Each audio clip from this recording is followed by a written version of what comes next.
Berarti anggota KPK memperjuangkan dirinya gitu, ya kan? Aneh. Jadi, aneh gitu kan, memperjuangkan dirinya. Jadi orang yang sudah berkiprah di partai tidak merasa ini karena kalah dengan populer, kalah dengan orang yang punya duit, Pak. Tapi saya pikir perubahan undang-undang atau apa itu harusnya berlaku tidak sekarang, berlakunya ke depan. Artinya MK melihat dong, ini masalah demokrasi dan politik gitu. Jadi nggak bisa kalau hanya mempersoalkan suatu undang-undang yang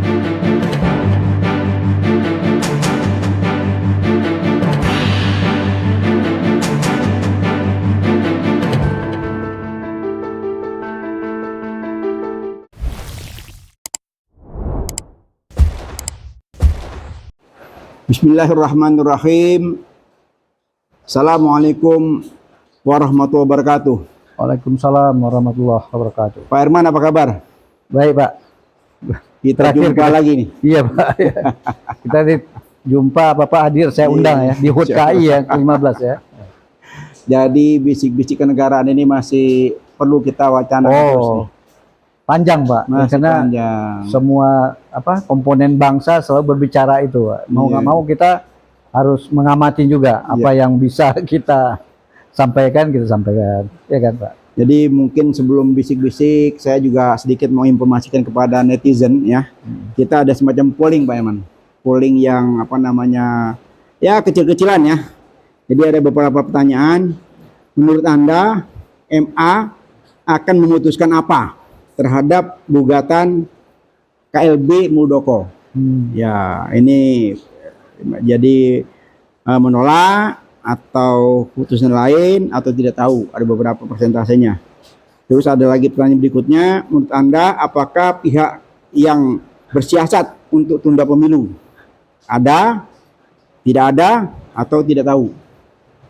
Yang lainnya, apakah Anda setuju dengan cawe-cawe yang dilakukan oleh presiden? Ya, di sini ada yang setuju karena itu sah-sah saja, ada yang tidak setuju, ada yang presiden harus netral. Nah, pertanyaan lainnya lagi, menurut Anda pada akhirnya MK akan memutuskan sistem pemilu ya, gitu. Yang mana, terbuka atau tertutup? Nah, jadi bagi Anda yang belum mengisi, dapat mengisi di Has Channel dengan menekan menu komunitas ya. Nanti tab komunitas itu akan muncul semua tuh questionnya, berikut berapa voting yang sudah terdaftar. Lumayan, udah ribuan, Pak Herman. Gitu. Jadi alhamdulillah kita masih diberikan Allah sehat walafiat, bisa ketemu lagi, bisa menyumbangkan pemikiran tentang hukum nih Pak Herman. Karena ini yang datang sore ini bukan main-main nih. Presiden Kongres Advokat Indonesia yang belum lama ini bikin event besar ya, yang dihadiri, wah luar biasa tuh. Ulang tahun ke-15. Ulang tahun ke-15. Saya kebetulan dapat undangan juga. Saya hadir dan situ banyak sekali tokoh-tokoh lengkap. Memang banyak sebenarnya rangkaian acaranya banyak tuh Pak. Cuma mungkin kesiapan panitia kita nggak bisa salahin juga karena kondisi. Jadi kita memang mandiri gitu Pak. Jadi minta kesadaran dari kawan-kawan. Kadang-kadang kalau tidak memenuhi jadi terhambat-hambat kita. Tentunya kita memulai mengingat para senior yang pendirinya kayak Bang Buyung. Kita ziarah gitu. Ziarah kan harusnya kan ada ininya, ada fotonya, ada ininya. Kemudian siapa presiden yang pertama, Indra Sanulubis. Kita hargai gitu kan, kita datangin gitu. Tapi itu kan nggak tergambar di acara itu karena terbatas keadaan. Tapi itu yang penting semangatnya, semangat menghargai pendiri-pendiri senior ini. Yang memang kalau Pak Buyung kelasnya udah kelas bukan hanya Indonesia, tapi bukan hanya hukum, dia pejuang demokrasi. Kalau Bang Buyung kan, pejuang keadilan, pejuang dia dikenal juga di internasional, di Belanda segala macam gitu. Nah, jadi pantas kita hargai. Kita nggak ada apa-apanya gitu kan Pak. Apalagi saat-saat reformasi ya. Wah iya. Begitu. Dan saya itu Pak, reformasi, saya ikut mendampingin. Ke DPR itu kita MPR ikut Pak. Jadi saya satu tokoh yang paling gagah. dengan rambut putihnya ya. Sampai waktu itu ya kayak presiden kan ke Rusia kalau nggak salah, kemana waktu itu kan? Ke Mesir kalau nggak salah.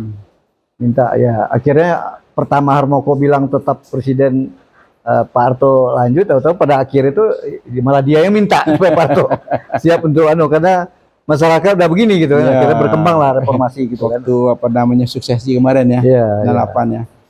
Ya, jadi Pak Herman ini mumpung ada waktu ya, kita masih bisa bisik-bisik ya tentang ya terkait dengan polling tadi ya. Mungkin Pak Herman bisa memberikan semacam entah pendapat, entah itu ya, terutama kita melihat ya, belum lama ini ada suatu gebrakan yang luar biasa ya. Jadi kita juga terkaget-kaget, jadi seorang profesor, mantan menteri, masih muda, gagah, bahkan berkantor di Australia ya, punya kantor sendiri di sana. Oh, yang mantan Indrayana, yang mantan menteri. Ini Indrayana ya, dia punya kantor di Australia. Dia dengan segala upayanya dia itu mengingatkan Mahkamah Konstitusi gitu loh. Ada dua waktu agenda yang diingatkan, satu perpanjangan tentang jabatan KPK ya, jabatan pimpinan KPK. Yang kedua masalah ya putusan MK tentang terbuka dan tertutup ini gitu loh. Gimana menurut Pak Iban? Ya, kalau saya lihat itu merupakan dia berintegritas sebenarnya.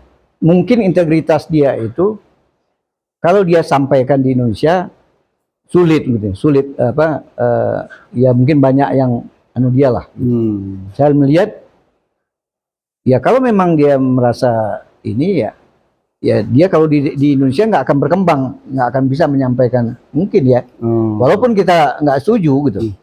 Kalau bisa kenapa nggak di sini aja? Tapi kalau dia yang merasakan ini, kalau gue lepas di sini mungkin membahayakan pribadi dia dan nggak akan berkembang lagi. Ya itu kita hargain gitu. Nah sekarang tinggal kalau omongan dia tidak benar, ya perbaikan keadaan di Indonesia gitu. Kalau masalah putusan putusan itu udah berjalan, MK memutuskan jabatan dari KPK itu dari 4 jadi 5. Iya, sudah terjadi gitu. Sebenarnya itu sesuatu hal, arti anggota KPK memperjuangkan dirinya gitu, ya kan? Aneh gitu kan, memperjuangkan dirinya, tidak memperjuangkan keadilan di situ. Itu memperjuangkan kalau bisa gue disamain dong 5 tahun dengan komisi-komisi yang lain kan gitu kan. Nah kenapa yang lain nggak ada berjuang gitu? Jadi ada apa gitu? Ada target apa? Itu aja. Tapi ya udahlah, itu udah terjadi. Sekarang ada lagi yang disinyalkan masalah terbuka dan tertutup gitu kan.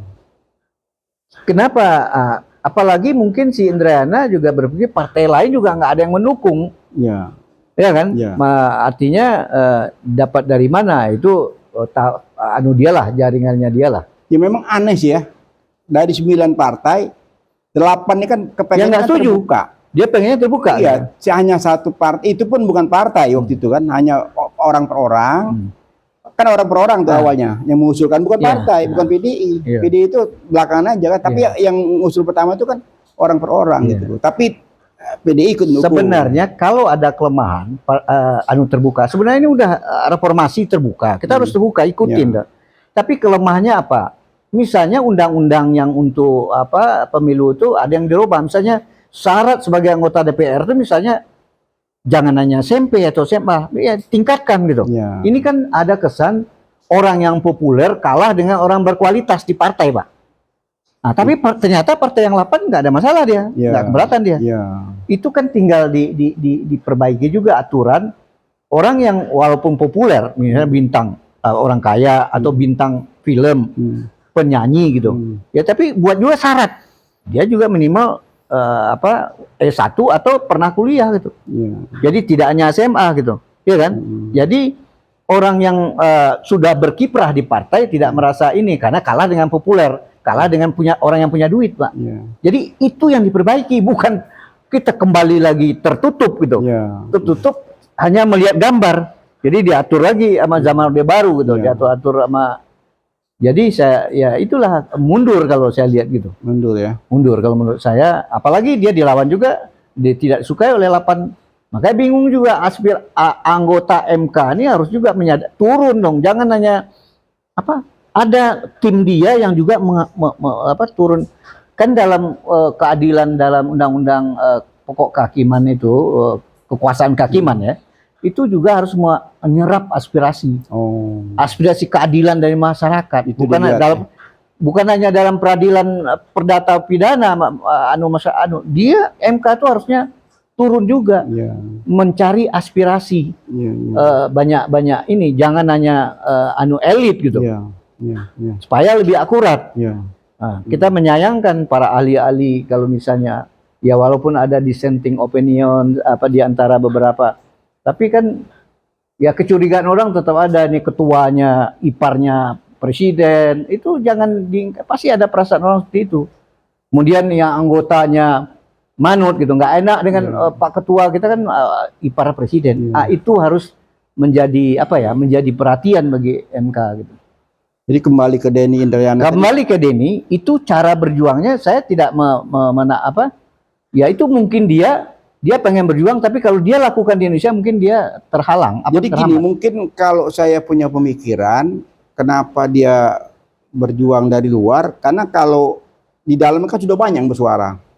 Bisa jadi. Banyak. Dan kemudian kan dia kalau nggak salah dosen juga di sana. Selain dari ada kantor juga sana. Dia dosen juga. Ada kantor lawyer di sana juga gitu loh. Jadi saya lihat ini karena di dalam negeri sudah tidak mendengar, mungkin dibawa ke dunia internasional gitu loh. Itu ya menurut saya sah. Yang penting kita bagaimana di dalam juga memperbaiki inilah. Kalau memang ada omongan si Indriana benar ya tolong kalau memang tidak tepat ya diingatkan aja. Tapi kan, ini kan kalau kita lihat kan benar-benar kita terasa malu ya. Masa ini masalah sebetulnya nggak terlalu berat ya. Tapi begitu kekehnya dipertahankan sampai heboh ke internasional kan, begitu bersuara di Australia kan dunia ini kan kan terdengar kan di dunia, waduh ini ada apa nih? Kan gitu kan? Sayang makanya ya artinya kalau hal-hal yang positif kita ambillah hikmahnya. Tapi kalau misalnya ini ya perbaiki. Ya ada apa sih hukum di Indonesia? Kan gitu timbul pertanyaan kan? Sampai seorang Denny Indrayana yang berkantor. Walaupun kita nggak yakin apa yang diomongin Indrayana nggak semuanya benar, Pak. Misalnya pemerintah udah berbuat ya kan? Tapi nggak apa-apa. Tapi dia memberikan masukan, ambil yang positifnya. Jadi jangan yang tidak benarnya. Ya, yang dikhawatirkan itu kan kalau kesalahan MK ini ketok palu, sementara penolakan begitu banyak, begitu ketok palu kan final binding. Nah, itu kan tidak bisa dirubah. Jadi dia mengingat yang kedua kalau saya berpendapat gini Pak, benar Pak, saya bukan ahli hukum tata negara ya. Tapi saya pikir perubahan undang-undang atau apa itu harusnya berlaku tidak sekarang. Berlakunya ke depan. Sementara ini kan sudah ada aturan. Ini udah diumumkan dulu terbuka.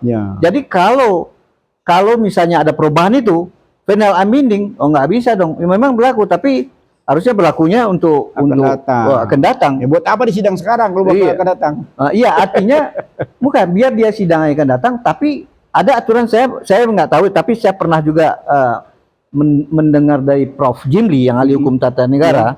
Itu nggak bisa berlaku sekarang, berlakunya ke depan.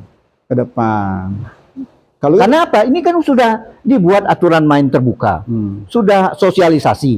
Nah, kalau dibuat ini, kapan mau sosialisasi ke masyarakat? Kapan lagi? Ujung-ujungnya kan penundaan, jangan-jangan, ya kan? Karena nggak cukup waktu kan? Apakah itu maksudnya si Denny Indrayana? Kita nggak tahu. Nggak, kecurigaan dia ungkapkan. Dia ada kecurigaan semacam itu sehingga proses pemilu yang sudah berjalan. Sebenarnya hakim-hakim MK itu menyadari gitu, memahami bagaimana perasaan masyarakat, maunya gimana sih kalau dirubah ini, gampang nggak mereka mau? Bisa jadi mereka melawan gitu, nggak suka gitu. Jadi jangan MK itu hanya di Menara Gading, harus ada timnya yang menghayati, turun gitu. Kan MK itu kan Mahkamah Konstitusi, seimbang dengan Mahkamah Agung juga kan. Harusnya dia ada suatu prosedur atau suatu ini yang juga menyerap, mencari, jangan menunggu ini. Jadi harus juga dicari supaya putusan dia itu akurat dalam rangka kepentingan masyarakat, aspirasi masyarakat, supaya jangan dia dibully gitu, jangan ini misalnya apa yang dia putus ditentang juga oleh 8 partai gitu. Ya. Nah itu menunjukkan Itu sudah jelas kan. Bahkan terakhir dari DPR itu menyuarakan kami punya anggaran. Kalau Anda macam-macam kan seolah-olah mengadu-adu kekuasaan ya, kan. Itu sudah itu merupakan jadi bahan yang membuat jadi nggak negara kita apa ya nggak kondusif gitu dalam rangka ini. Jadi makanya ya saya nggak tahu MK udah punya kesimpulan itu ya kita nggak tahu kan Pak. Ya. Tapi ya udah itu yang disinyalkan ini kita juga memahami bahwa ya pasti ya karena kita melihat bukan hanya Denny, kita lihat partai-partai yang bilang saya lihat di DPR ada debat di TV One, beberapa partai bilang kami nggak setuju itu. Ya banyak kan 8 partai semua setuju. Iya kan Pak. Bukan sedikit kan, bahkan mereka sampai beberapa kali action kan, sampai kumpul mereka action begini. Tapi saya juga nggak habis pikir Pak Herman. Kenapa sih kok begitu kekehnya MK nih gitu loh. Pak Herman kan dari bilang mereka kan sudah ada di Menara Gading ya. Kan suatu tempat yang luar biasa ya. Namanya kalau udah istilah Menara Gading itu kan sudah wah ya. Jadi ya artinya MK melihat dong ini masalah demokrasi dan politik gitu. Jadi nggak bisa kalau hanya mempersoalkan suatu undang-undang yang di judicial review. Ini ada hubungannya dengan kekuasaan politik dan demokrasi. Ya. Dan dia tidak boleh sederhana menganggap perubahan itu. Gitu. Ya. Jadi supaya supaya mereka tetap berharga lah. Jangan tidak memutuskan yang tidak akurat, tidak pas bagi kepentingan masyarakat banyak, kepentingan pemilih banyak, ujungnya ke bangsa, negara gitu. Kalau tidak bertentangan dengan kan berarti mereka bisa melawan nanti. Ya. Melawan itu nggak kondusif kan? Kita nggak ingin negara ini nggak kondusif. Kita pengen pemilu itu jalan benar, baik, tidak ada yang curang. KPU pun juga begitu, supaya KPU itu benar, adil gitu kan, jangan sampai curang gitu. Supaya kasihan kalau KPU-nya curang nanti yang rusak presidennya. Ini KPU yang curang apa nggak mampu? Ya nggak tahu. Misalnya kita kan tuduhan yang lama kan, dan Mahfud kan pernah bilang jangan curang lagi. Berarti mensinyalkan Mahfud pernah bilang bahwa dia mengetahui juga pernah ada curang kan? Kan sempat saya nggak tahu tuh ada di pers jangan ada curang lagi. Menunjukkan pernah ada curang kan? Oleh karena itu KPU tuh kita pengen karena dia lembaga. Kalau zaman dulu kan Depdagri, sekarang KPU. KPU jangan sampai kejadian yang lalu. Kasihan presiden kita jangan dihujat padahal yang berbuat siapa kan Pak. Jadi oleh karena itu kita benar-benar jagalah supaya ya presiden, kecuali pribadi presiden cawe-cawe, itu hati-hati juga. Cawe-cawe kan kesannya sekarang presiden disampaikan oleh melalui Mensesnek apa siapa yang Ali Anung Pramono Anung. Cawe-cawe demi kepentingan adalah program ke depan. Sebenarnya itu nggak perlu, itu udah tugas presiden yang lama. Yang penting dia memberikan menyampaikan pokok-pokok dan kan sudah ada undang-undang yang ini. Jadi tidak harus memperlihatkan presiden harus menyampaikan harus nanti itu. Akhirnya bagaimanapun orang melihat, orang menganggap itu presiden nggak netral gitu. Padahal kalau memang presiden nggak ada niatnya seperti itu kan sayang kan. Dia udah dihujat orang, padahal niat presiden belum tentu kan. Jadi itu yang perlu dijaga antara gerakan tindakan presiden supaya dijaga dia harus negarawan, dia harus ini. Walaupun dia menyampaikan tujuannya untuk supaya kelanjutan itu, tapi ya agak jangan terlalu jauh gitu. Karena terlalu jauh nanti ditafsirkan kelompok calon presiden yang lain, dia dianggap ini nggak adil ya kan. Jadi ya, memang ini menyedihkan Pak Herman ya, menyedihkan. Saya mengikuti ya kemarin terakhir itu tweetnya Pak SBY ya, tweet SBY itu tentang partainya ya, Partai Demokrat yang terancam di istilahnya dicopet segala macam istilah gitu ya. Jadi ini sebetulnya tontonan yang tidak bagus ya, tidak bagus, dan sampai detik ini masih gonjang-ganjing itu masih berkembang terus. Gimana tuh Pak Herman tuh kasusnya Muldoko itu? Ya masalah gugatan. Iya, gugatan di MK sampai hari ini kan belum diputus juga tuh. Dan kami isu di mana-mana memang kita tidak tahu kebenarannya gimana. Yang penting Mahkamah Agung menurut saya Hakim Agung berusaha jangan sampai mau diintervensi gitu Pak. Jangan mau diintervensi, ini risikonya berat juga gitu. Risikonya demokrasi terganggu nanti kalau terjadi suatu hal stuck gitu kan. Bisa berubah lagi misalnya. Nah, tapi kalau memang ya saya nggak tahu, saya nggak bisa juga menyatakan Pak SBY yang benar, AY yang benar, Muldoko. Dasar hukumnya mereka Pak, yang penting dia Mahkamah Agung itu harus jangan mau diintervensi. Silahkan memutus, tapi juga harus mempertimbangkan kondisi demokrasi. Stuck nggak nanti? Jadi atau dia dipolitisasi nggak? Itu yang itu himbauan kita supaya Mahkamah Agung berintegritas. Jangan mau dia. Jangan mau diintervensi. Jangan mau didikte ya. Iya, jangan hanya melihat hukum tok gitu. Dan di balik itu apa gitu. Ya. Ya kan aspirasi dari masyarakatnya juga perlu ditampung ya. Iya. Apalagi semacam keluhan seorang mantan presiden 10 tahun itu kan suatu hal yang luar biasa ya. Iya. Beliau sampai menyampaikan ke publik itu kegundahannya sampai ya saya juga nggak habis pikir ya. Nggak habis pikir. Nah terakhir muncul lagi sampai harus surat terbuka dari Abdul Toha ya kan. Abdul Toha membuat kan surat pendiripan ya. Pendiripan dulu ya. Dia pendiripan. Tapi sekarang masuk ke iya, selama ini dia pengikutnya, bukan pengikut, pendukung Jokowi. Nah, sekarang pendukung ucapan terakhirnya apa Pak? Kritik terakhirnya apa Pak Toha itu? Yang saya tahu tuh beliau tuh salah satu pendukung setia Jokowi. Nggak, artinya kan dia buat surat terbuka tuh. Isi surat terbuka itu saya nggak ngapa. Apa itu? Isi surat terbuka itu dia menginformasikan kepada Presiden bahwa perilaku Jokowi sekarang sudah jauh menyimpang dari hal-hal yang dianggap saya nggak tidak memihak banyak gitu. kali hal-hal yang ya tidak pantas lah gitu tuh. Jadi dia menghimbau dalam gitu ya sudahlah ya tentang cawe-cawe banyak hal yang disinggung situ gitu. Dia memprihatinkan intinya kenapa kok jadi begini gitu loh kira-kira gitu loh. Ya, sudah di akhir-akhir jabatan yang tadi penuh prestasi tiba-tiba jadi berubah. Nah dia menyesalkan itu gitu sampai secara terbuka tuh dia menghimbau. Ya harusnya kritik dari pendukung kan bagaimanapun dulu Pak Toha itu pendukung Pak Jokowi juga kan. Ya supaya itu menjadi masukan yang positif bagi ini supaya itu kan pasti masukan dia itu kan berguna juga untuk kepentingan kondusif keadaan gitu kan. Kepentingan bangsa dan negara juga gitu. Ya dia tuh nggak pernah muncul. Kali muncul geger langsung. Gitu loh. Karena nggak muncul tuh dia bilang dia udah mati lama tentang cawe-cawe, tentang ini. Ini kok jadi apa namanya?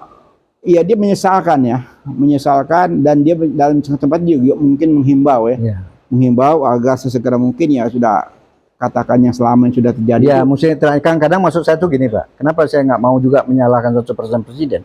Presiden ini kan didampingi juga ada orang hukumnya. Orang hukumnya harus kalau dia tegas ini nggak benar, harus itu maksud saya Pak. Apakah Menkumhamnya atau Menko Polhukamnya atau ahli-ahli yang lain.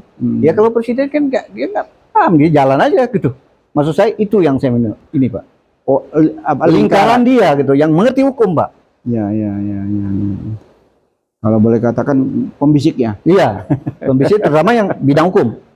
Ya. Apakah dia minta pendapat, kadang-kadang kan Yusril suka ketemu sama presiden gitu kan, mungkin Yusril kan bisa memberikan masukan ini nggak bagus atau apa kan ahli kan cukup ada hubungan kadang-kadang gitu kan, ada Menko Polhukam, ada Menkumham gitu, mungkin ada ahli-ahli yang banyak yang dipakai oleh presiden.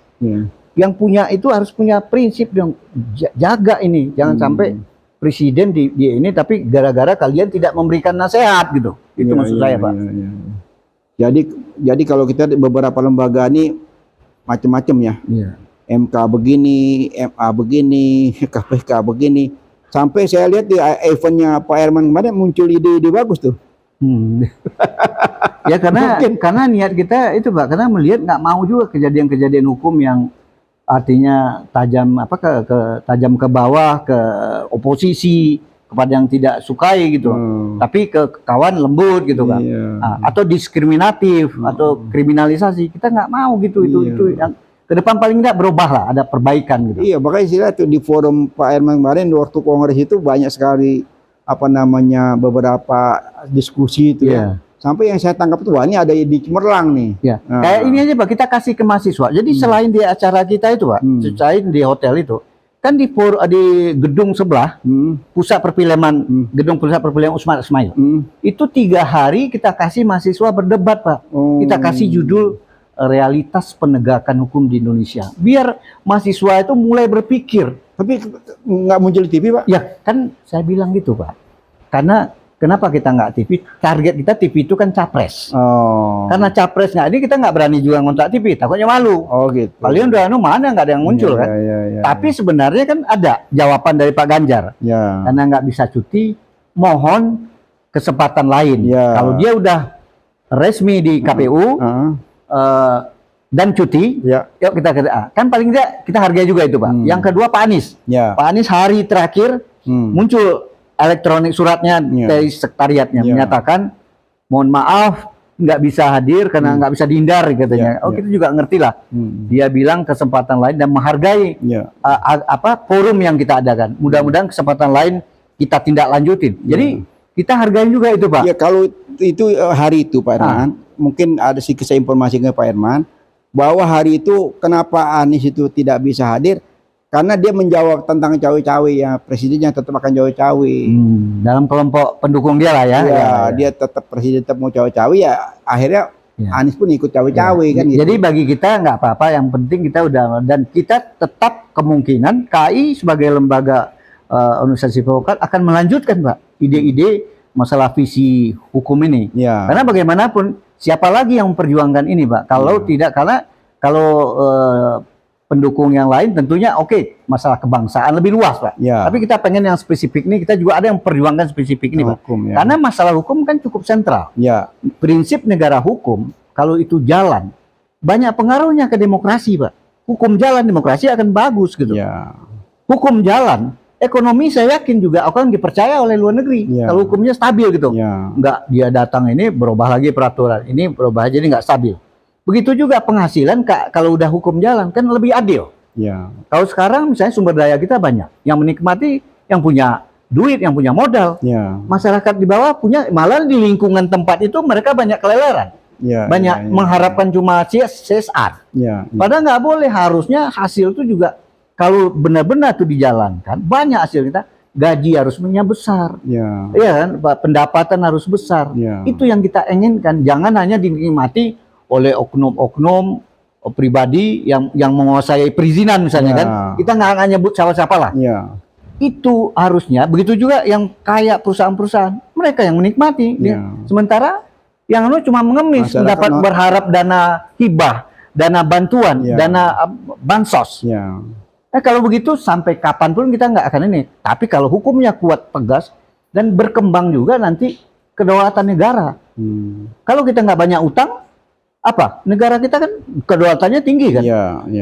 Masalah kedaulatan dengan banyaknya uang membeli persenjataan kita juga kuat, kan Pak. Jadi banyak Pak, makanya mudah-mudahan Insya Allah KAI sebagai organisasi perjuangan advokat pengen ini akan kita jalan tepat kita. Karena kalau begitu hukum itu tegak, investor juga nggak akan ragu-ragu kan menanamkan investasinya karena hukumnya itu betul-betul berjalan gitu. Tapi kalau hukum tumpang tindih orang nggak ini Pak, takut kan? Takut. Yang mau investasi takut, yang mau buka usaha-usaha baru juga takut karena tidak kepastian hukum. Jadi kita sementara udah merdeka udah 75 tahun ya, 76 tahun kan Pak. Masa kita nggak ada berubah? Kok negara-negara lain bukan berjuang lagi, kayak Malaysia itu kan dikasih gitu, Singapura dikasih gitu, tapi mereka kenapa kok karena hukumnya tegas, keras.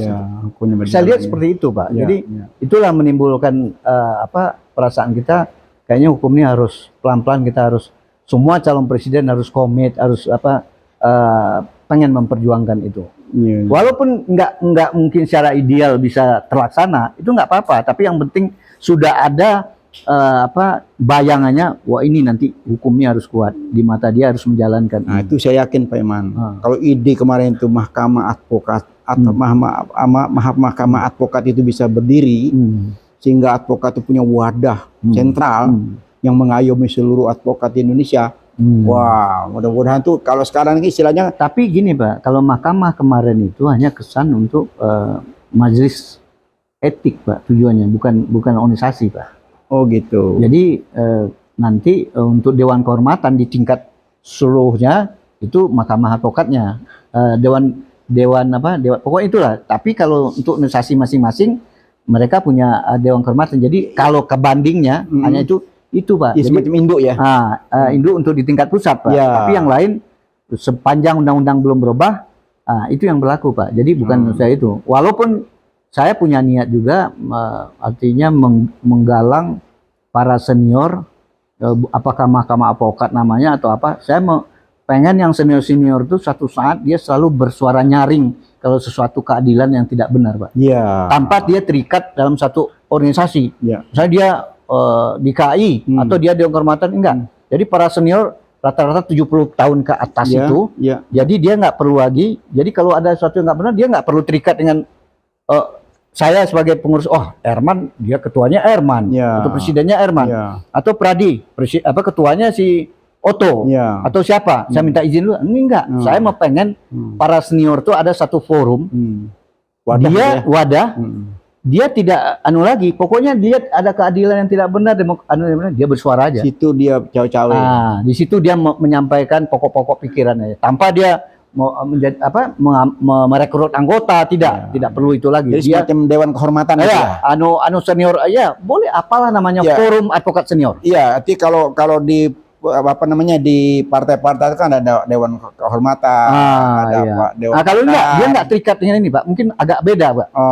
Kalau ini ya memang nggak gampang juga. Senior ini kan saya sudah selama saya megang organisasi ini, saya datangin para orang tua itu. Udah kadang-kadang mungkin udah nggak praktek lah. Dengan kita datang, dia jadi semangat ya. Tujuannya apa Pak? Saya turun itu. Mereka zaman dulu Bapak masih ingat zaman Pradin Jaya dulu, waktu zaman 66 peristiwa PKI atau apa, kan Pradin tuh ditunjuk sebagai pengacara untuk membela, padahal itu negara, tapi negara juga memberikan kesempatan karena orang bagaimanapun harus dia harus dapat bantuan hukum kan. Pradin zaman itu hebat saya lihat, jadi pemikiran dia, perjuangan dia, konsepnya tentang negara hukum luas, bagus Pak.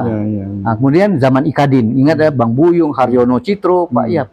Saya membayangkan kenapa saya merasa kehilangan tokoh-tokoh itu. Makanya saya pengen selalu mendatangi yang tua-tua itu Pak. Bagus, ide yang bagus tuh. Jadi supaya generasi muda itu mendapat.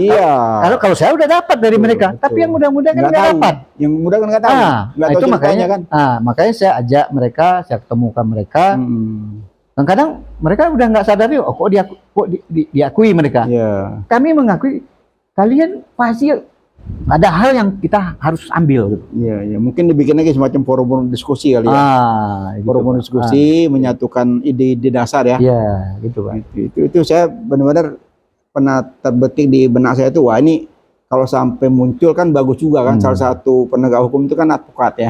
Gitu loh. Jadi tujuan saya itu kan kalau sekarang kan banyak banget organisasi advokat Pak. Jadi kadang-kadang nggak dihargain, udah sampai 30 organisasi gitu. Makanya kita harus memperlihatkan sikap bahwa kita jalan terus, eksis gitu. Jangan hanya merekrut anggota.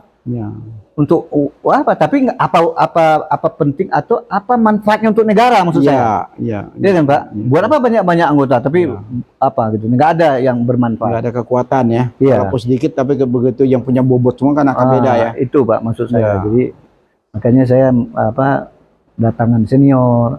Malah kalau Bang Buyung kita datang, kalau tahun lalu Pak, bukan hanya Bang Buyung sama Indra Sano, Pak Iyap Jansin, Haryono Citro, Pak Asegaf, semua lawyer senior yang saya kenal dari dulu, kita datangin Pak. Mungkin saya memberikan semacam dorongan dengan Pak Herman nih. Apa maksudnya? Iya, yang mahkamah itu sesegera mungkin diwujudkan. Itu kalau Mahkamah Advokat itu apa namanya? Yang penting ada satu wadah forum untuk para senior, iya kan? Itu Pak. Senior memberikan masukan kepada junior. Bukan hanya junior, untuk kita lepas saja kalau misalnya ada. Maksudnya itu Pak, misalnya ada keadaan negara atau pengadilan yang nggak benar, Mahkamah Agung nggak benar, dia bersuara. Itu nilainya kan beda Pak dengan kita, dengan organisasi yang dianggap banyak organisasi baru. Yang kalau dia udah jelas perjuangan mereka gitu. Itu maksud saya. Ada bendera yang bendera yang punya apa? Nggak perlu dia bendera Pak, cuma kita kasih aja tapi saya pengen ajak mereka, ini forumnya Pak. Sekretariatnya terserah siapa ya, mau dikasih yang muda, syaratnya misalnya 70 tahun ke atas atau 65 ke atas.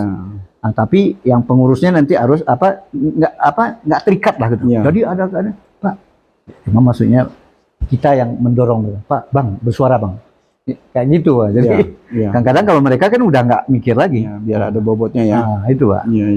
Sampai ada suatu organisasi yang perubahan undang-undang yang betul-betul nanti juga yang muncul organisasi yang benar-benar memperjuangkan anggota dan hukum, negara hukum. Saya konsen dengan negara hukum itu Pak.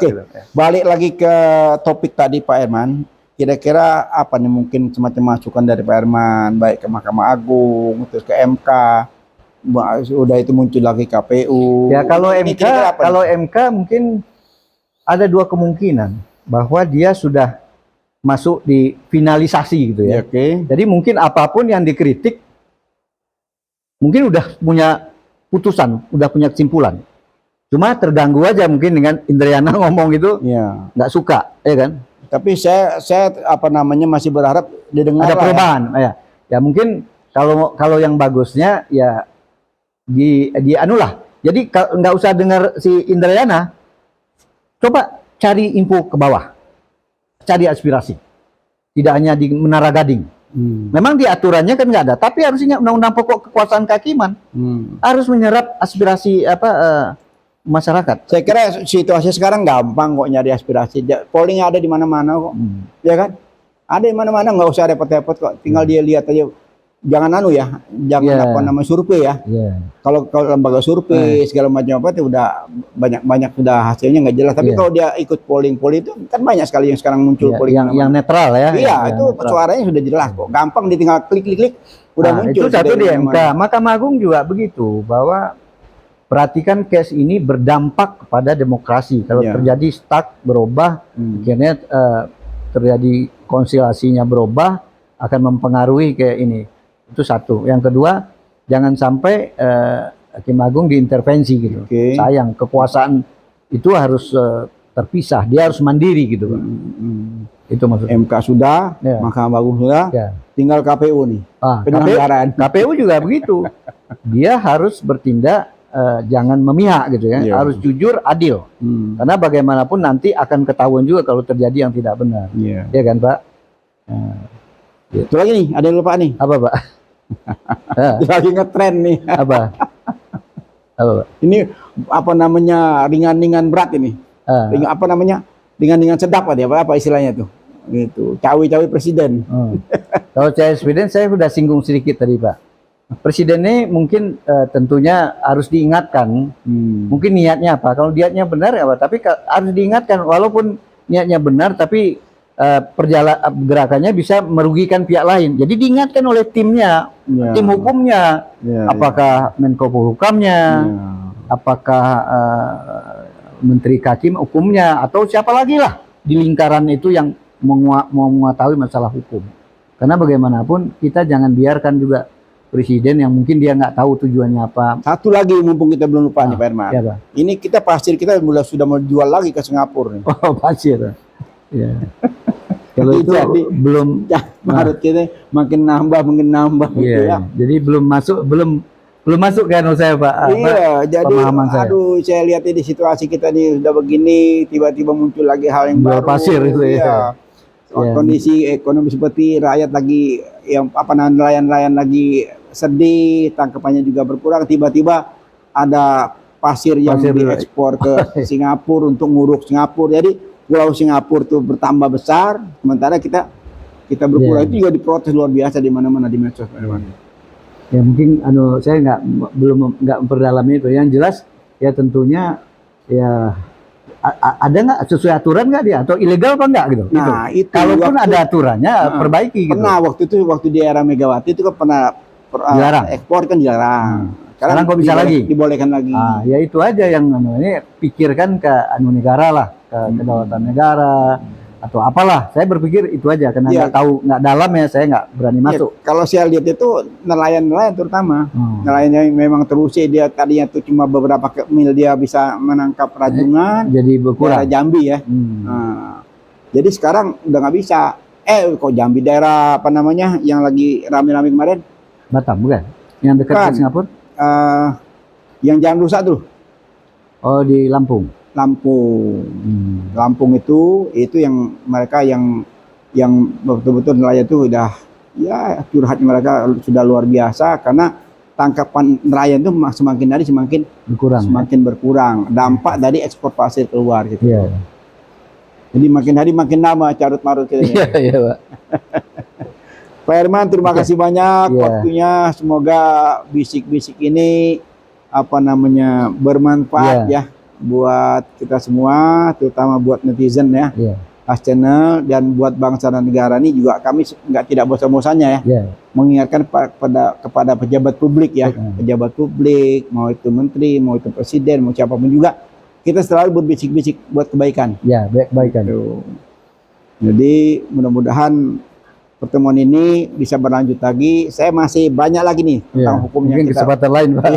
Kita cicil Pak kita. Iya. Jadi bisik-bisik ini kita tutup dengan wabillahi taufik wal hidayah. Wassalamualaikum warahmatullahi wabarakatuh. Waalaikumsalam warahmatullahi wabarakatuh. Aman.